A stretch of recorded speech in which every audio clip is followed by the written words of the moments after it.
お主は分かっておるな。誰がシンジを殺したのかを。そうけ。さ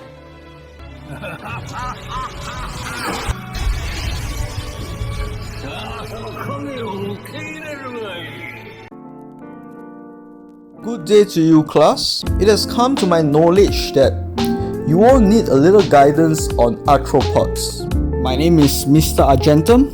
Welcome to my class, and today we'll be talking about the 3 newly rediscovered arthropods. Now, without further ado, let the class begin.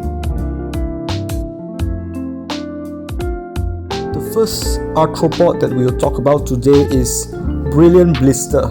So I was somewhat disappointed when I first saw this card because it says that if your opponent's Vanguard is at rest, then only you get to mess with one of their rear guards. So I thought to myself, well, if my opponent knows that I'm playing Megacolony and they are expecting this card, they'll probably play around it. But then I read the first skill and I realized that the first skill is what makes this card very decent. So let us go through the first effect and what shenanigans that we can do with it. The most obvious way to use this card is to call him out early to rush your opponent, and if your opponent do not have any standing rear guards, you can bounce him back to the hand to draw a card. Now your opponent obviously has ways to play around this. They could just call out a rear guard at the back and not boost with it or not attack with it to leave it standing, so to stop you from returning Brilliant Blister back to your hand and drawing a card. But Megacolony has a promo card called Stamping Raid, and what Stamping Raid does is on call you can cradle one of your opponent's unit. So if they call out that rear guard early and you cradle it, they don't get to use the rear guard down the line. And if you have a way to pop that rear guard, awesome, now you get a search. So either way, your opponent either lose a card from their hand or they allow you to draw a card. So this is a Xanatos Gambit, and either way, it's probably not good for them and it's good for you. Don't forget that you return Brilliant Blister back to your hand, and then if you have 6 or less cards in your hand, you can Soul Blast 1 to draw. Either way, you'll be getting him back. It's free. You can get him back for free. And if you can pay the cost and meet the condition, you get to draw another card. That's like 2 extra cards in your hand to guard, and you are digging deeper into your deck for your pieces. Originally, I thought that the strength of this card is to use it as a hand trap, but it seems like this is actually a card that helps you rush to gain tempo while drawing you some cards. You gain card economy, so you gain both tempo and card economy. That is just really great, and the hand trap is just the icing on the cake. Now let us talk about the hand trap effect. So you will need to discard 1 for the hand trap effect. So this is not something you want to be using willy-nilly. You probably want to like shut down your opponent's very powerful rear guard with an on-attack skill, or they are going to keep restanding the rear guard to do some shenanigans with it. However, your opponent has some ways to stop you from playing this hand trap. For example, they can just attack with their rear guards first before attacking with their Vanguard. Because remember, to activate the hand trap effect, your opponent's Vanguard need to be at rest. So they have to attack with their Vanguard first before they attack with their rear guard. If they attack with their important rear guard first, you cannot call this down to stop that important rear guard from attacking you. So that is one way for them to play around this card. However, not all decks can do that. Some decks really want to attack with their Vanguard first to proc a certain effect, or to get triggers to put on that broken rear guard that they want to hit you with or they want to restand with. And a second thing is, not all players know what are the conditions for the activation of this card. Megacolony is a very obscure clan after all, and we can use that anonymity to our advantage. Now with all of that out of the way, do I think that this card will replace the old Brilliant Blister in Premium? I personally don't think so. Both Brilliant Blister has a place in Premium, and you definitely want to run a split of the old and new Brilliant Blister. Now if your meta is dominated by rearguard centric decks, or decks that keep restanding their rearguards for some reason, you will want the new Brilliant Blister. However, if you are in a meta where you are fighting against Regalia or Overlord, decks that have restanding Vanguards, you'll definitely want the old Brilliant Blister, because the old Brilliant Blister can stop your opponent's Vanguard from restanding. I personally think that in a general situation, a 2-2 split will be nice, but you might want to go for a 3-1 split with 3 copies of the new Brilliant Blister and 1 copy of the old Brilliant Blister. This is because that Megacolony has the cradle mechanic that allows us to search out the specific Brilliant Blister for the specific situation. Because this card is able to help us rush, draw cards and stop our opponent's rear guards from attacking or restanding, I do think that this card will be widely played in many Megacolony decks. Overall, a very solid card. Now with Brilliant Blister out of the way, let us move on to the next arthropod that I would like to talk about.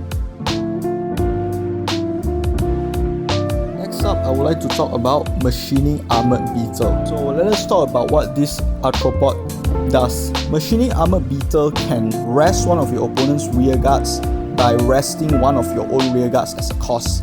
Then he gets plus 6k. This skill is not the reason why you probably run him in your Megacolony deck.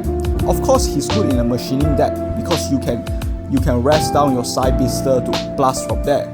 Or if you are playing Stealth Millipede and you do not want the attack that Stealth Millipede is attacking or is boosting to hit, you could always step him down using Machining Armored Beetle. And the plus 6k is not really much because cards like Grade 2 Giraffe and Stamping Raid are just better beaters, so you don't really need to use him as a beater. But he definitely interacts with some cards in Megacolony that want to be rested, which are mostly the machining cards because this card is a machining after all. The second skill is probably why you are playing him in your Megacolony deck. So if he is at rest, all of the rear guards that your opponent control in front of him cannot intercept and cannot boost. So intercept locking is something very common in Megacolony. You see it with cards like the Grade 2 Giraffe. But the boost locking, this is very interesting because I don't think there is any Megacolony card that straight up locks boost. Yes, there are cards that prevent your opponent's back row units from restanding, like Hell Demise, but this one just straight up locks boost. And not only that, your opponent's rear guards cannot gain intercept or boost through effects. So sometimes people will have effects that allow them to boost with Grade 2 or boost with Grade 3s. You use this one to stop them. Or they have effects to give their back row rear guards intercept so they can intercept from the back row. Now this also locks that effect out.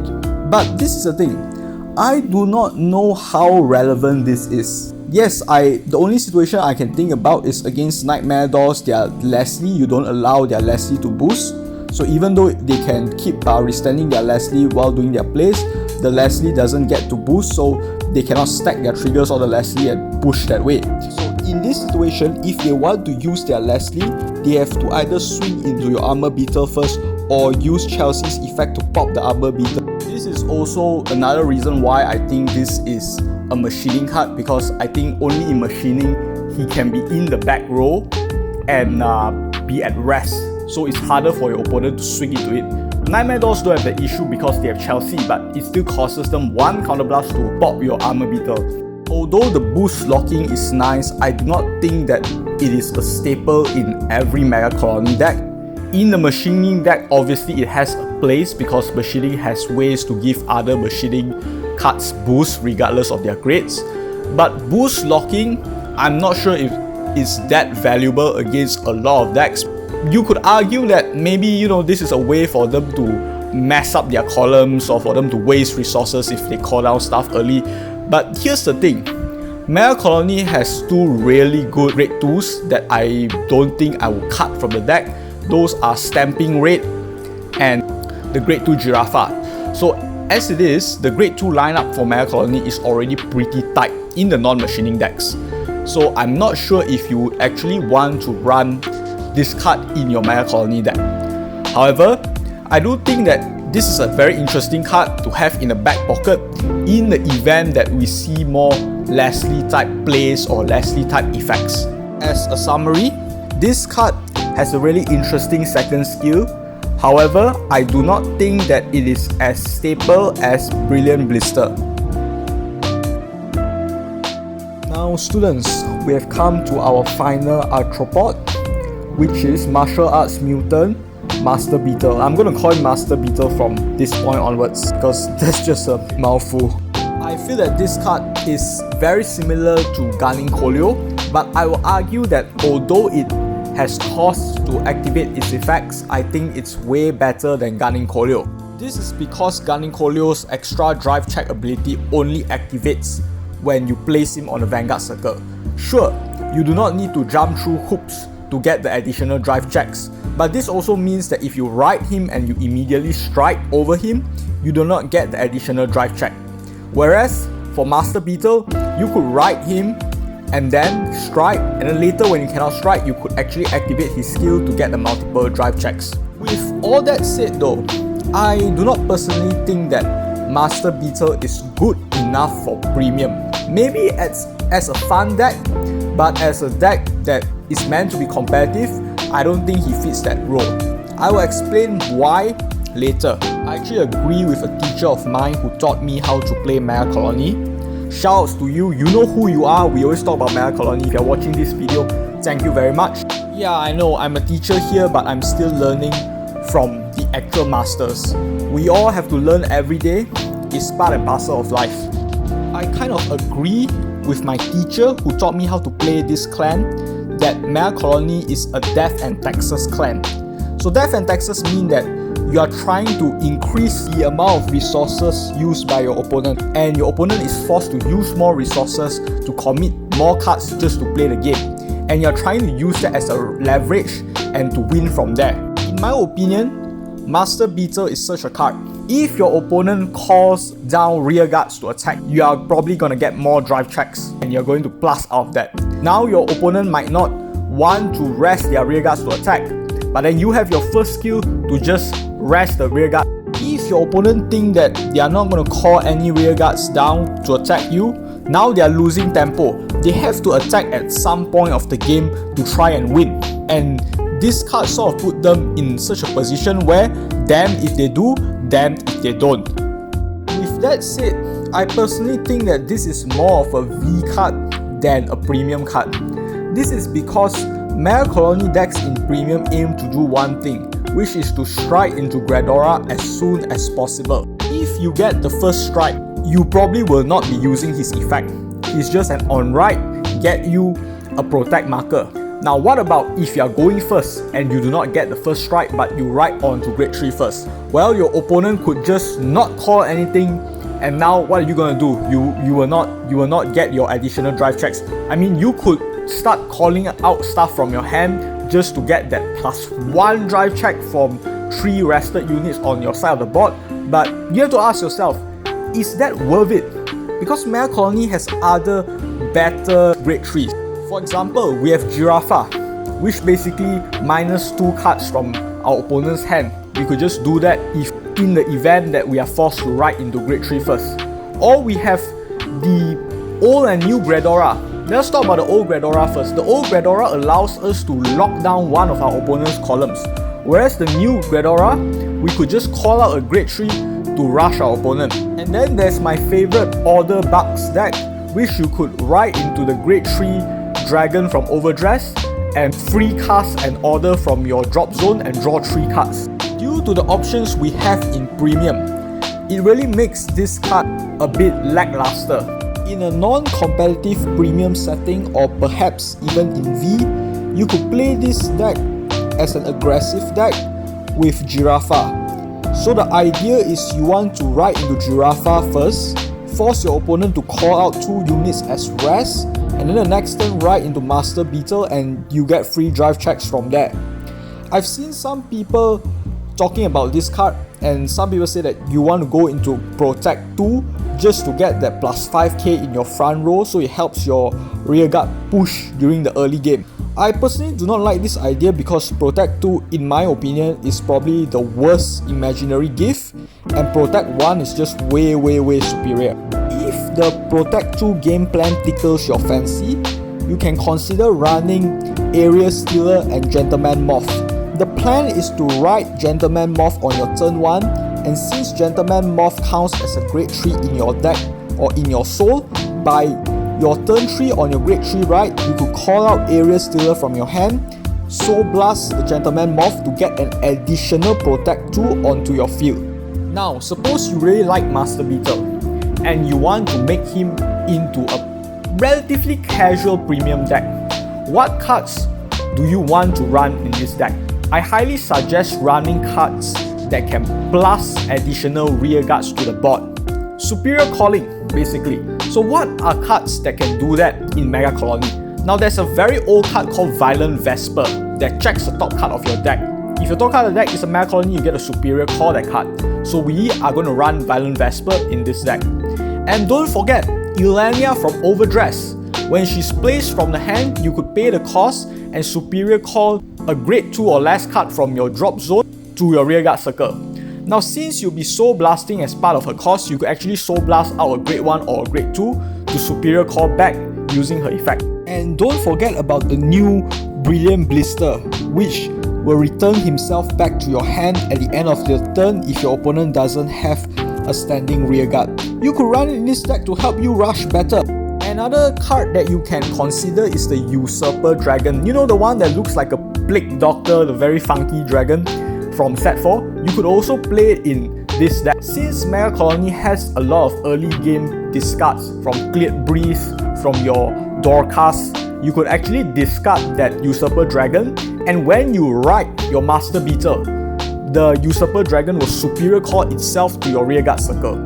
So you get to plus rearguards from this method. Now the reason why we want to plus our own rearguards is that if our opponent is silly enough to call out a rearguard and he attacks with the rearguard or he boosts using that rearguard and is in the rest position, and if we have a full board of 5 rearguards, we could actually get +2 drive from Master Beetle's effect. If our opponent calls out more, then perhaps we'll get more drive, but you know, +2 drive from the Master Beetle effect is being really optimistic and it's already pretty painful if you do this while your opponent is on grade 2.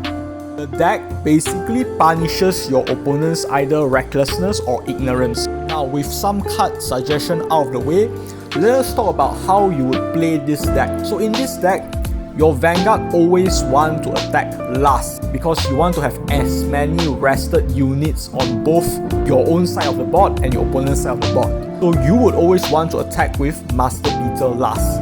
However, this brings up an issue. What if your opponent just perfect guards your 4 drive check, your 5 drive check attack? Megacolony actually has a card that fixes this issue, and its name is called Intrude Scissors. So if your opponent did not guard any of your rearguard attacks but they guard your Master Beetle attack, if they take any damage this turn, Intrude Scissors will Superior Call itself from the drop zone to a rearguard circle by paying the cost. And when he's placed on a rearguard circle, you can pay an additional cost to either restand your side rearguard to attack for an additional time, or you could just restand the booster behind him for a stronger attack. So Intrude Scissors is probably another card that you want to include in your Master Beetle deck. I will explain this combo in detail with visuals in the next section. Let us get to the combo section of Master Beetle. Now I'm going to show you how to do a multi-attack 4 drive checks at least turn while your opponent is on grade 2. So you need the requirements as shown on the board and also 2 Intrude Scissors in the drop zone for this combo. So when playing a Master Beetle deck, your Vanguard must always attack last because you want to have as many rested units as possible on both sides of the field. So you attack with your 2 side columns first in order for us to get the maximum amount of rested units on the board. So now if our Vanguard has 1 rested unit and we boost our Vanguard to attack, or in this case we have Gentleman Moth, so Gentleman Moth is already rested. So regardless when we boost, we will have a total of 6 units on the board. So this gives our Master Beetle plus additional 2 drive checks.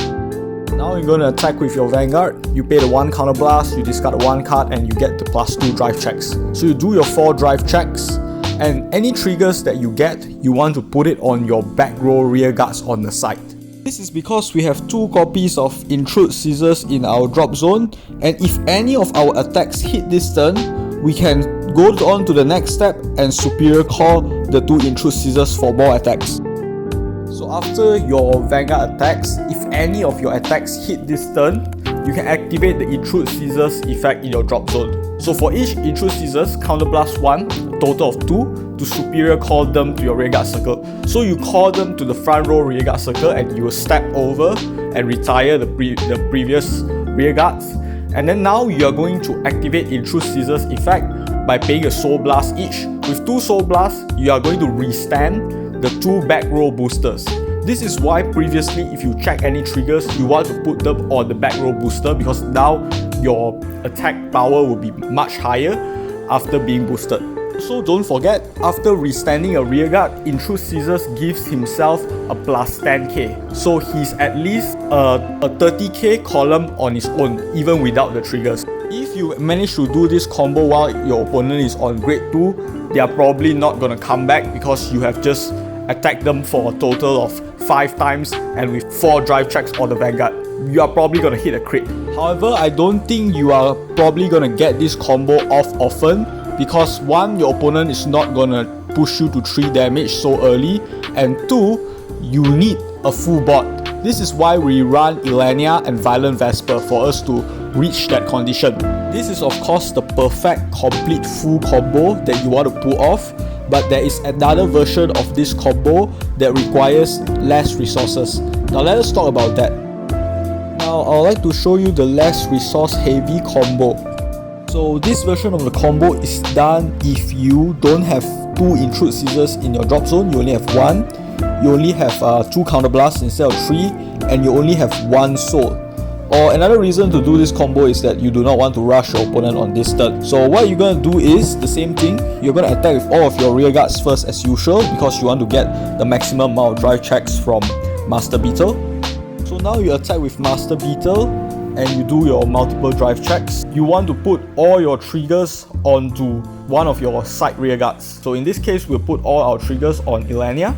So after Master Beetle attacks, if any of our attacks hit, we get to proc the 1 Intrude Scissors in our drop zone. So let us assume that at least one of our attacks hit this turn. So we call the Intrude Scissors with the 1 Counter Blast, then we pay 1 Soul Blast and we are going to stand the Ilenia. So this is why you want to put all your triggers onto the Ilenia, so you could restand her with the Intrude Scissors effect.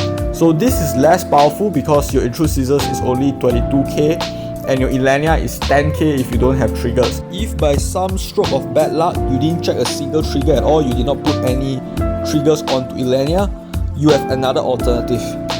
In this case, instead of restanding the Ilenia, you will use the Intrude Scissors to restand the grade 1 or grade 0 rearguard behind Intrude Scissors, so you get an additional booster for your Intrude Scissors attack. So you'll be hitting in between 26,000 to maybe 30,000 or even higher. Alternatively, if you really just want to have a really high powered column to punch through your opponent's defenses, you can just put your trigger power to your back row rearguard and call the Intrude Scissors in front of that rearguard and restand the rearguard using Intrude Scissors effect. So that's all for our combos with Master Beetle. Let us get on to the conclusion of this lesson. So as a whole, what do I think about all these newly rediscovered Arthropods? I personally think that Brillian Blister is a very solid card. I think that it will be run as a 2-off in a lot of Megacolony decks due to his ability to help us pressure our opponent early, the ability to draw, and also his ability to hand trap our opponent. As for Armored Beetle, I think he has his niche. If you are fighting against Regalia or Nightmare Dolls, you might want to play a few copies of him, but otherwise, Stamping Raid and Elite Mutant Giraffe are just straight up better cards. As for Master Beetle, I don't think that he's a bad card, but due to the options that Megacolony have in the Order Megacolony, in Giraffe and in Gradora, you might not want to run him because he's probably not the best option. But if you want a gimmick deck focused around Master Beetle, I hope this video has been some help to you. So that is all for today's class. I hope you all have learned something new. If you have any feedback, please let me know after the lesson or in the comments. Goodbye, take care and stay safe, and I hope to see you in my next lesson.